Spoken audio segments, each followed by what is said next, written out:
Actually, I had been praying for a number of years for a group called the Makua people, 6.1 million that live in northern Mozambique. This group, according to Patrick Johnstone, who's a researcher in the area of missiology, he labeled the Makua as one of the largest folk Islamic animistic unreached people groups in the world. And I had a friend by the name of Ione Rodrigues that we knew from Brazil, and she was going there as a single missionary. And so that's why I began to pray. My wife and I also were in Portugal as missionaries, and I did some research for Ione on the Makua at an anthropological library in Lisbon. And then in response to all of that, through our contact with Hope Builders, we decided to launch a new venture up in northern Mozambique. Well, at that particular time, Hope Builders was talking about a model called the hub model for church multiplication, and that's the thing that intrigued me, because suddenly I realized that we could take an entire people group for God if this thing really worked. And so in 2005, we made an exploratory trip, discovered that the model worked perfectly, and in addition to that, I became engaged with an organization called the Keystone Project, which teaches discipleship multiplication as well, kind of what Johan alluded to earlier, where you multiply out to the fourth generation. And so we wed those two concepts, that of the multiplication of disciples and the multiplication of churches, and that's been our primary vision. There are several interesting features. You know, I tell people that in Mozambique you can spit a seed and grow a tree overnight when it comes to evangelism, and that's literally true. And so we have been equipping people to share their faith.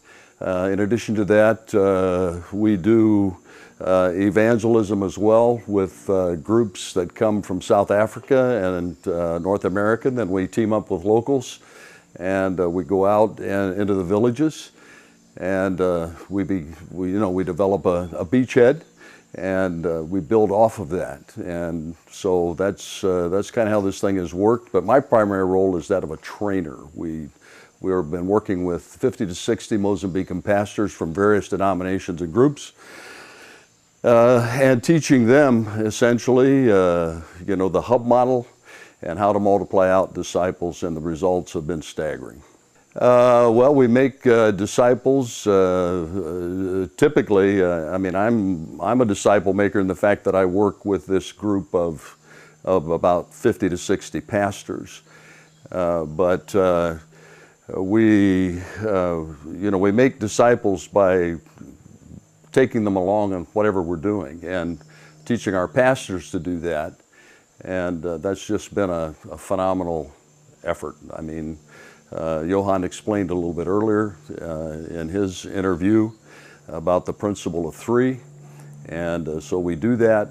And right now, just to give you an idea, after 11 years of ministry in that area, we have nearly 62,000 disciples and nearly 1,200 churches. Involved by getting in contact initially with Hope Builders, exploring some of the possibilities for short-term trips. Like I said, every other year, typically, we do one of these evangelistic outreaches and include people in that from the U.S. I always encourage people to get involved at that level. A picture can tell a story, but when you're there, boots on the ground, I mean, immediately your heart gets stirred. I took a young man with me just this last March, and his life was just radically changed as a result of that trip. I mean, he saw, and matter of fact, right now he's becoming a financial player as well because of what he witnessed. Typically, the crying need is for Bibles. And I sat not too long ago with a young pastor, a Baptist pastor, pastored a church of 600 members, and there were only 3 Bibles in the entire congregation. So there's a dearth of Bibles.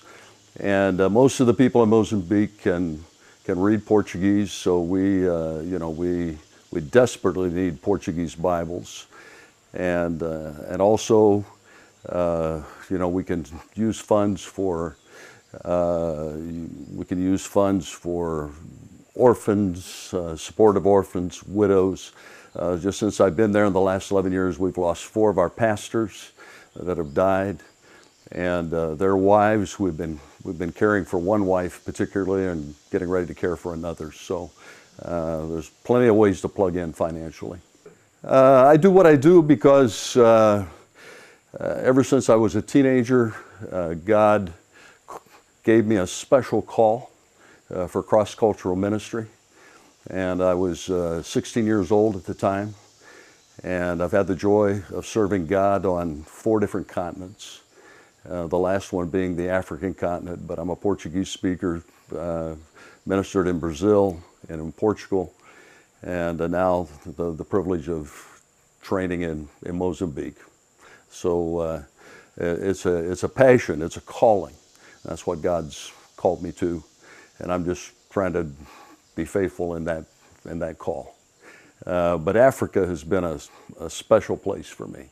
And the first time I laid my eyes on Africa, I was just overwhelmed with the immensity of the place and the need. And like I mentioned early in this interview, you know, it's a place where right now it's a special time of harvest where you can spit a seed and grow a tree overnight. I've just found that Hope Builders is a phenomenal organization. Very trustworthy when it comes to financial commitments. A very small percentage for overhead when, unfortunately today, there are some organizations that up to 50 to 60% of what is gleaned goes for overhead expenses, and it's just a very meager percentage with Hope Builders. And I've found a special relationship. God uniquely brought Johan and I together about 11 years ago, and I've just found him to be a man of intense integrity, and that's one of the primary reasons that I'm working with Hope Builders. Hi, I'm Pastor Chuck Reish. I'm the executive producer at Horizon Media Studios. It's a 501c3 media ministry, and what we're doing is helping other ministries tell their story. Homeless shelters and children's homes, Bible colleges, seminaries, mission sending agencies. With your help, we can continue to help tell their story, to inspire the world, to shine their light and let God get the glory for the work that's being done in advancing the kingdom of Jesus Christ. Thanks again for praying for us.